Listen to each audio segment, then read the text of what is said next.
Newbury, Berkshire, November the 29th, last year.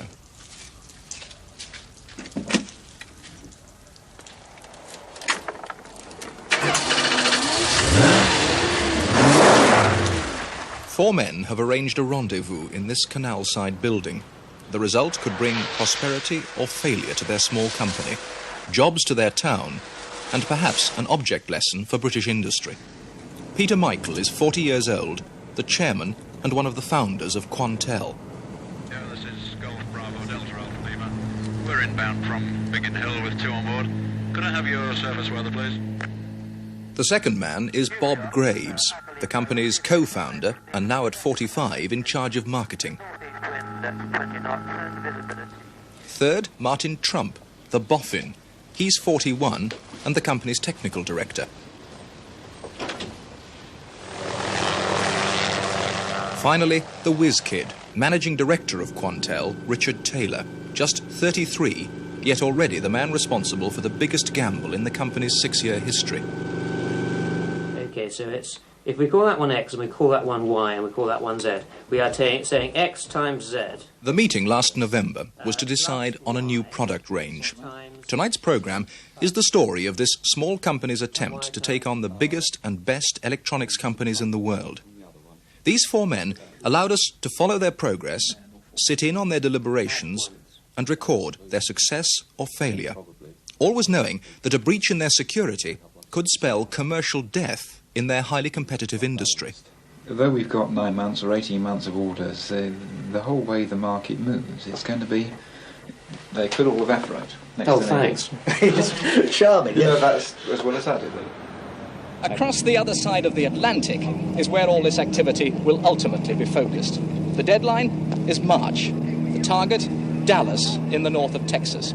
I'm now outside the convention center in Dallas, the venue for this year's meeting of the National Association of Broadcasters, NAB. Now, this is the largest and most prestigious gathering of program executives and broadcast engineers anywhere in the world, marked by the fact the crowds are here to greet the man who will address this year's opening session, President of the United States himself, Jimmy Carter.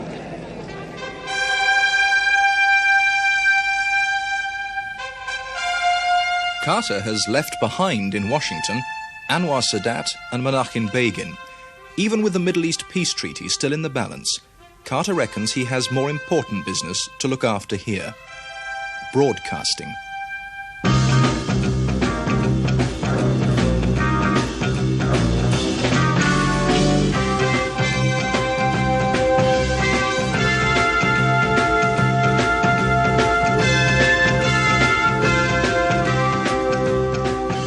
And this is the business Quantel is in: broadcast electronics.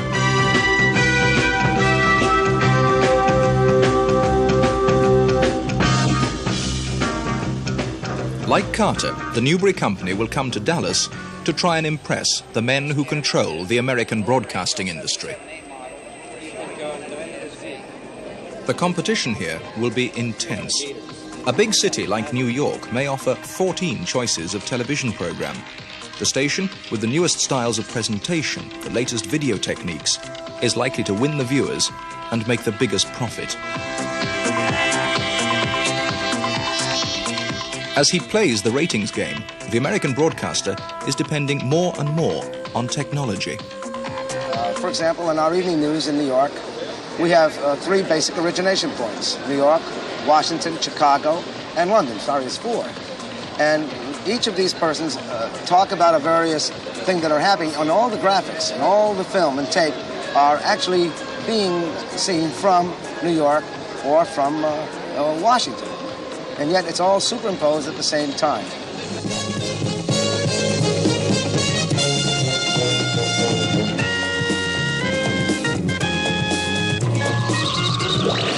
studies that have shown that there is a need for more information on the screen, that it be snappier, more attractive, a little more pizzazz.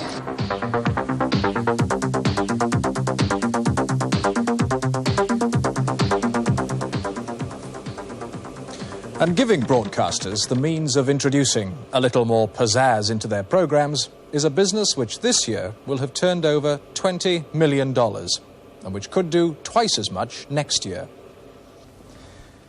It's also the speciality of our four men of Newbury, whose particular brand of pizzazz has been building up a world reputation since they came up with this: the opening sequence for the 1976 Montreal Olympic Games. Now, many viewers will not have realized it at the time, but these pictures were a milestone in the history of video engineering. A live picture from a helicopter high above the stadium, married together with a picture from a camera inside the stadium.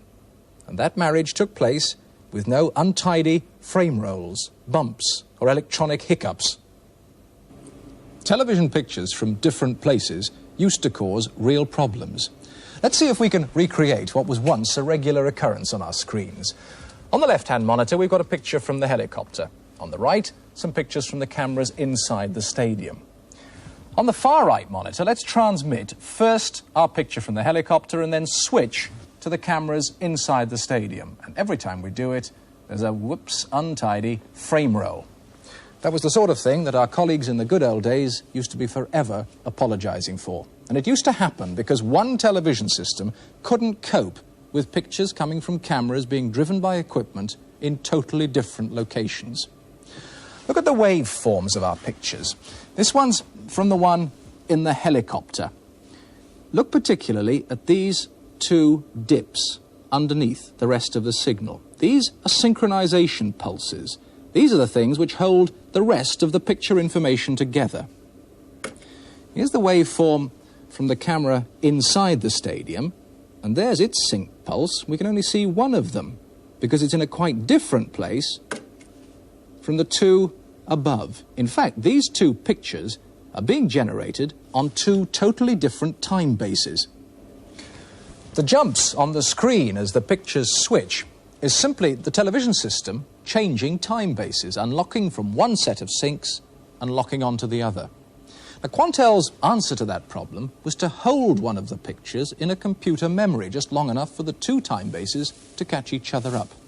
Fed through a unit like this, the television system now believes it's working on one consistent time base and will happily switch picture to picture without a flicker. To achieve that, the Newbury team had to convert the analog wave of the television picture into the digital language of the computer. Every single television image has a continuous and complex waveform, and the technique is to sample that waveform many millions of times a second, giving each sample point a numerical value. The string of numbers which now represents the original wave can be fed into a computer memory and processed by a computer program. One such program delayed the image until the next one synchronized with it.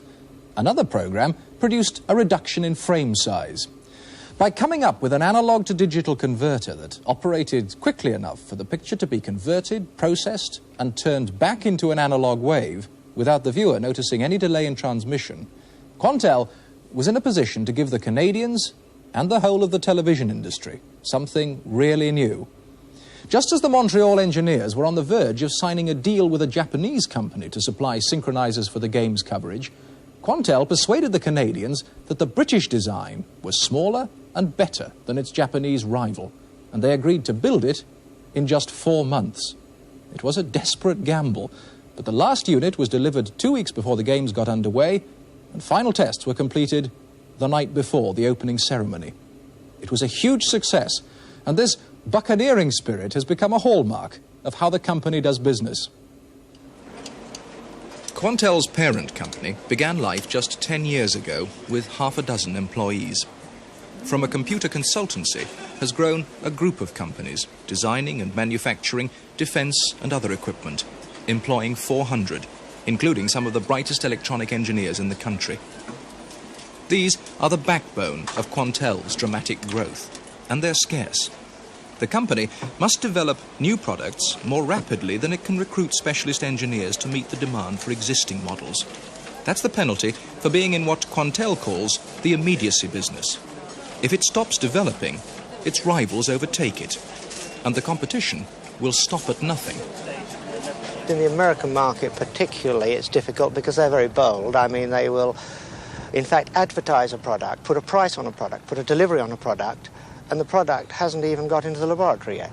It's the way they test the market. And sometimes also sabotage yourself.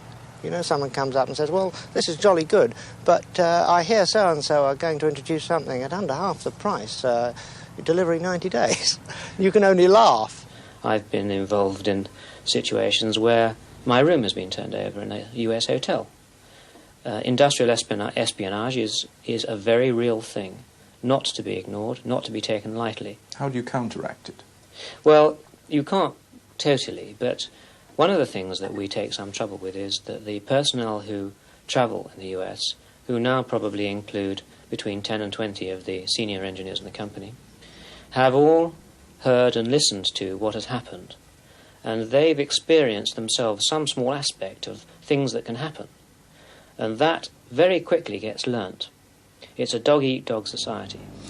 Relying on the American market doesn't only expose Quantel to some pretty dirty commercial practices. It also leaves it open to the fickleness of the American dollar.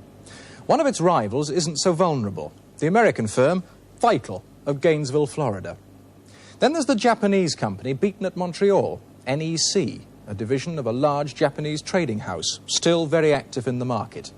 Both these companies will be at the Dallas convention, and both are likely to be pitching for business which Quantel wants to bring back to Britain. Last November, this is what Quantel was selling. They called it the Zoom machine, a device which instructed the digital pictures to shrink and expand and reposition themselves anywhere in the screen. American sports programs on all three major networks began using the units, and though both Vital and NEC were offering similar products, Quantel had sold $7 million worth of British Zoom machines by the end of last year. November's meeting was to decide how to develop the Zoom machine from here, what dramatic improvements could be presented at Dallas.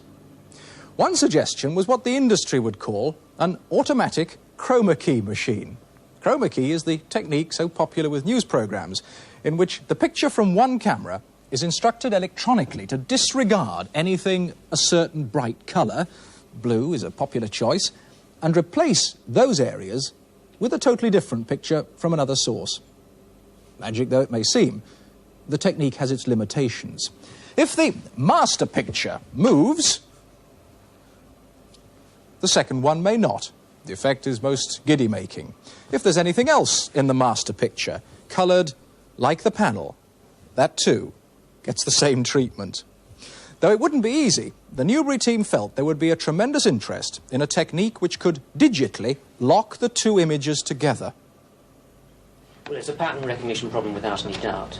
But how do you deal with the problem of the announcer moving into the chroma key area?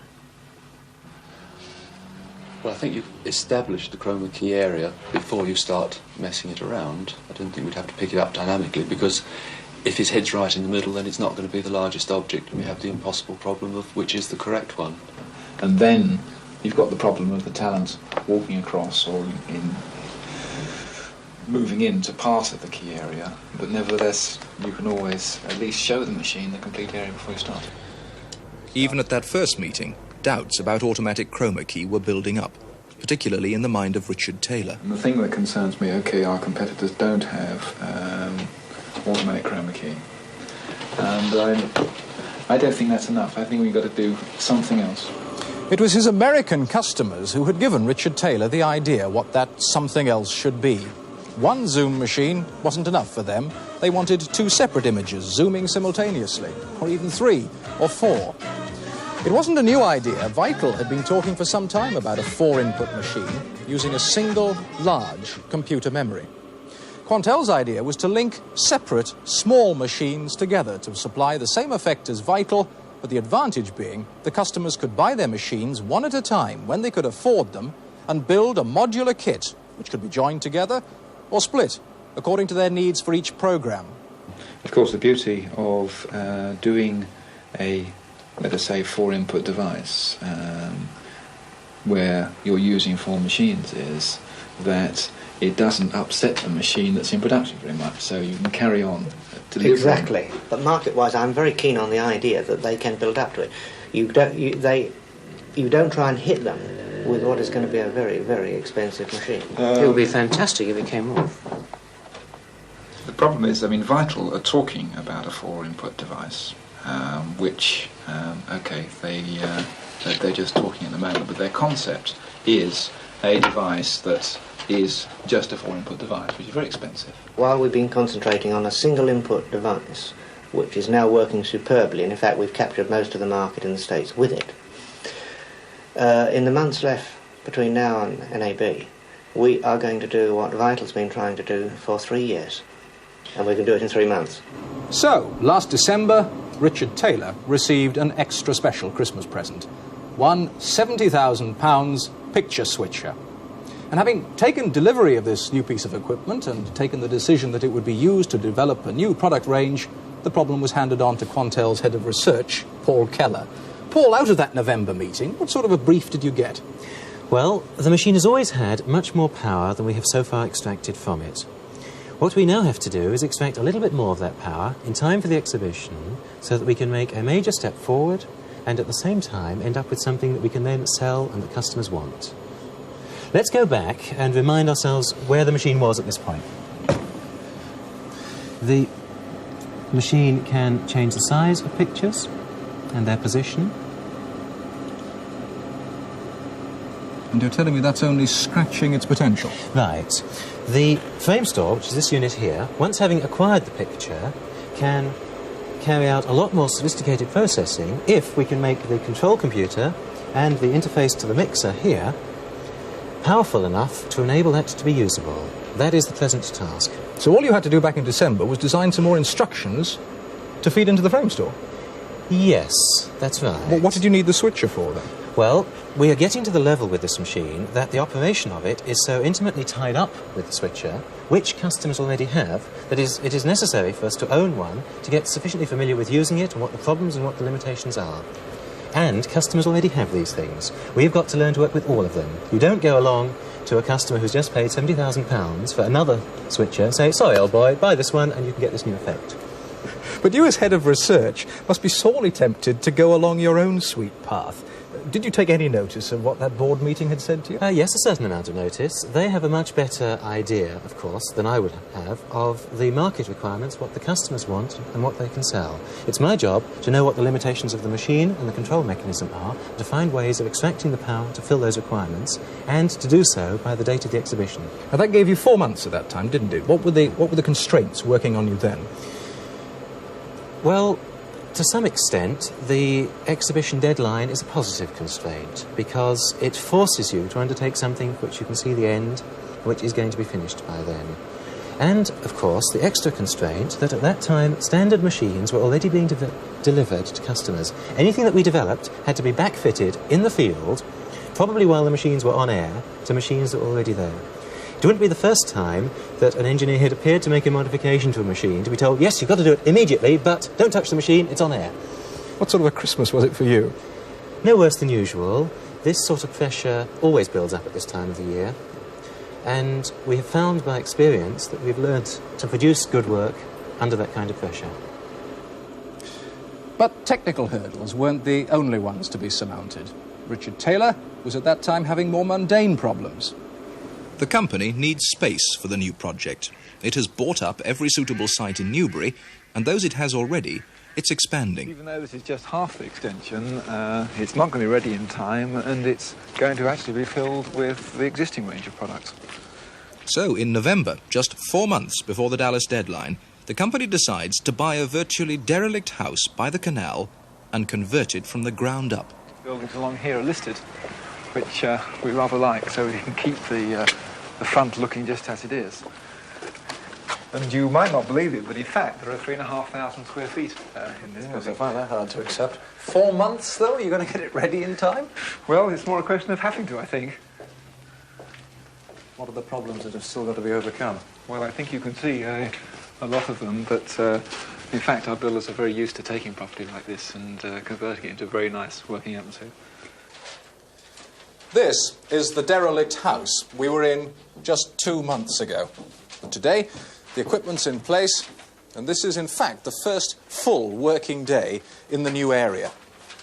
The builders, mark you, have got a job or two still to do out the back. But if this transformation has come as a surprise, well, here's another one. Having sworn us all to secrecy until the date of the big broadcasting convention in Dallas in March, we've just learned that Richard Taylor has today returned from San Francisco, where he's been demonstrating to important customers some of the equipment we thought he was keeping under wraps until that day in Dallas. We draped the stands with curtains before we opened, so that everybody wondered what on the earth was going on. Oh, right. We really played the theatrics to the ultimate. We then let a couple of our customers in to see it before the show opened, on strict promise that they wouldn't talk about what they'd seen, which naturally meant that it was all round the floor within a few minutes. Something new was coming. Richard Taylor has just stepped off the helicopter which met his flight from San Francisco. Does that mean that we've got a chance of doing...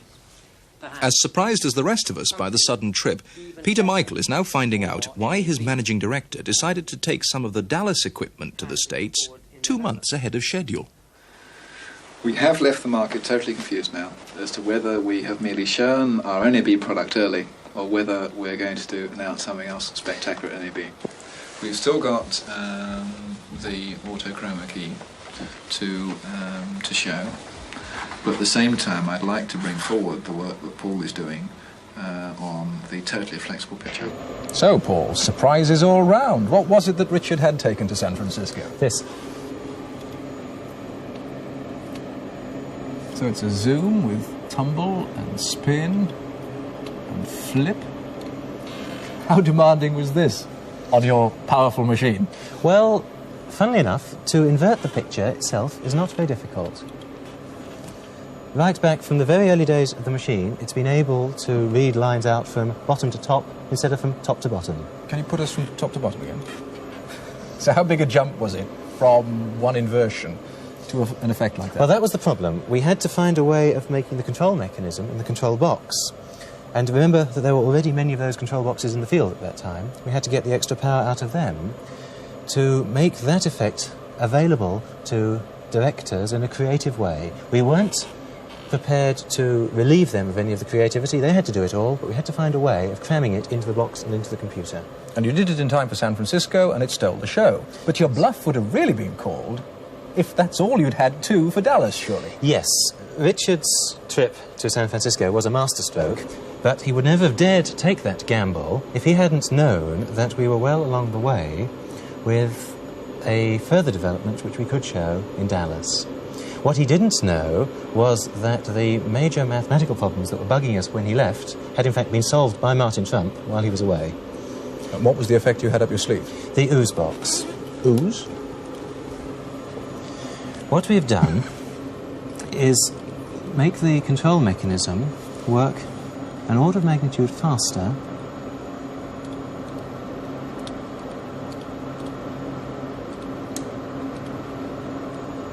than its present speed. The existing box is working at field rate. What we've done is put in a computer which is working at line rate to enable the scroll and width of the picture to be varied line by line down the picture. And that is what you call your totally flexible picture? Yes. We have set up the situation that the picture is painted on a rubber mat. We can make random shapes and then ooze smoothly back to normal. Now, how big a breakthrough was that technically? That was a technical breakthrough. We have had to work an order of magnitude faster than the control mechanism has before. We found that the original frame store had that power, we have dragged it out of it. What had happened to chroma key in all this? Well, chroma key had started us down this path. We originally intended to make the tracking chroma key mechanism work line by line. But as soon as we started to work seriously on that, it became clear that wasn't the way to do it. The chroma key would work better field by field. However, we also found while we were working on that, and with the aid of this mixer here, that it was possible to generate the shapes that you need and to control the picture line by line with the computer that we thought we would use for chroma key. So we've changed directions slightly. So a matter of weeks before Dallas, you hopped out of one project into another? Yes. Did you think you were going to make it? Yes, we hope so. We were certain that we were going to get the ooze mechanism there in some form. We were certain that chroma key was also going to be there in some form. We would have liked a few more weeks. So as you approached Dallas, how big was the risk you felt you were taking? If the equipment all arrived there and worked when it got there, then the risk was manageable. If anything was missing, then things could get a little bit exciting. Paul, thank you very much. Easy, does it?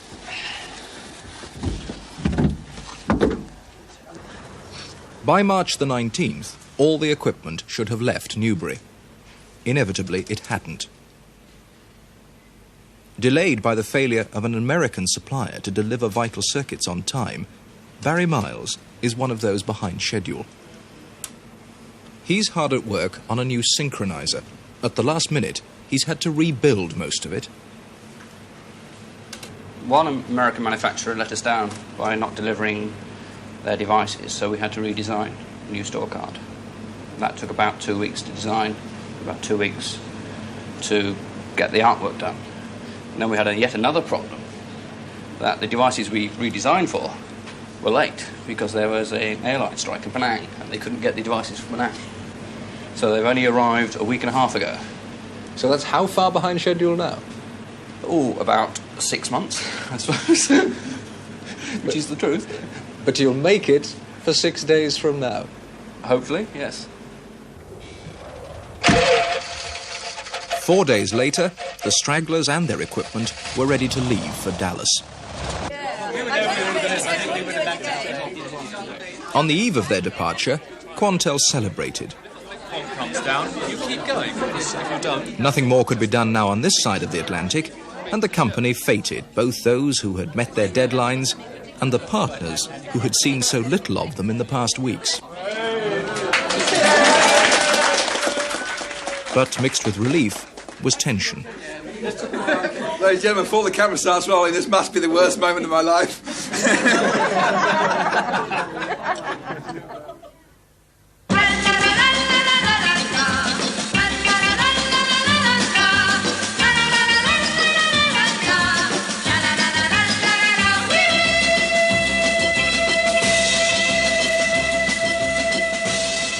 The night before NAB opened, the Newbury team rehearsed, rebuilt and improvised into the small hours. Part of Paul Keller's control equipment had been lost en route. The only solution, a quick visit to a downtown hardware store and build a new one.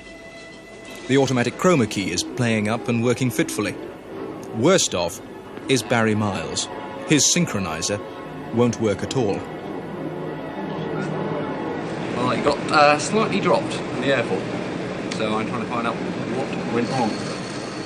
Behind-the-scenes improvisation with a beer can has solved another crisis, making the title machine work. Well, if we lost the camera crawl, or the airlines lost the camera crawl, and they kept promising it hour after hour, and then in the end we had to end up making it ourselves. It could be. And on the other side of the stand, Barry Miles has found his problem, a crack in a circuit board. There's nothing he can do here. A year's work is wasted. That's it. I can't show. But the main demonstration has got underway on schedule. Welcome to the MCI Quantel exhibit of the amazing DPE 5000 video effects. The talent, as they call it here, introduced a half-hourly demonstration, and as the word spread round the convention centre, the crowds grew. The 5000 itself. The control panel is a human-engineered, intelligent interface designed to let the operator control the powerful functions of the 5000 smoothly and easily. Paul Keller's do-it-yourself program making was not without its problems at first. Even completely off camera. But that's how it is with live shows. Things got better, and the audiences did get their first glimpse of the flexible picture system, now registered as ooze, as well as the tumble and spin effect some had seen in San Francisco. And it's been converted to NTSC by the Quantel DSC 4000 series standards converter. As you can see, the picture quality is truly outstanding. I mean, is there any alternative to establishing an exhibition stand like this than working 18, 20 hours a day for 2 or 3 days beforehand? Yes, you can put it all on tape. But if you do, you completely lose the realism and authenticity of what you're trying to do. Particularly since what we're trying to do is to say you can do these effects live on air. Quantel's ace rival isn't risking a live performance. Vital from Gainesville, Florida, are presenting a pre-recorded demo, showing that they are fighting for the same market as Quantel and offering something remarkably like the Nubar system. And the show packs them in. Even by the end of the convention's first day, the crowds wanting to see the Vital stand are causing an obstruction. Actually, we had a complaint from the exhibit manager that we're blocking the aisles. We have no control over the people in the aisles. So all we have done is move the chairs a little forward, but we still have a problem with the aisles. The main competition from the USA has not produced anything new this year. In fact, their line really is... Looks pretty good. It looks good. In fact, it's what we had here last year, and this year it works. So that's one way of handling their new product. And of course, the idea of putting on a very smooth program is a good way of marketing the equipment if you're in a position to deliver it. As it happens, we know they're not. It has been put to me that you actually said you took 40 orders last year. That's right. But never delivered any. We haven't delivered it because we have spent some time to accommodate people like the soccer championship in Mexico and the Emmy Award and things like this, which has delayed our progress in debugging the unit. So that set us back. But now that we're finished, prior to the show, we have started our delivery, and we're delivering about 4 to 6 a month. And I'm sure we will accelerate this as we go along. So who's ahead in this race at the moment, would you say? The viewer. The viewer wins. I don't think that, I think that Quantel is ahead right now.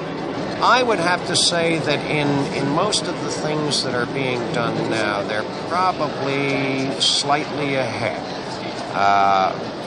But in this industry, that relates to a day at a time. And that perhaps is as much as Quantel could have hoped for. A major surprise at Dallas was the fact that their Japanese rivals, NEC, didn't show any new effects. For now, at least, they seem to have dropped out of the race. Vital's success, on the other hand, can't be overlooked. Their equipment, described by some broadcasters as less versatile but easier to use than Quantel's, has taken $3.5 million worth of orders since Dallas. And despite what Peter Michael was saying, they are making deliveries. But for Quantel, the risk certainly paid off.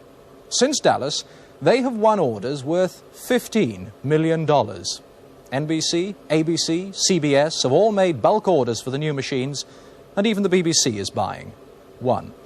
They've also clinched the Moscow Olympics, 10 machines on their way to Russia and America for what promises to be the biggest television spectacular we've ever seen. Next March, the NAB moves to Las Vegas, and once again, Quantel knows that to stay ahead of the world, it must keep on the move.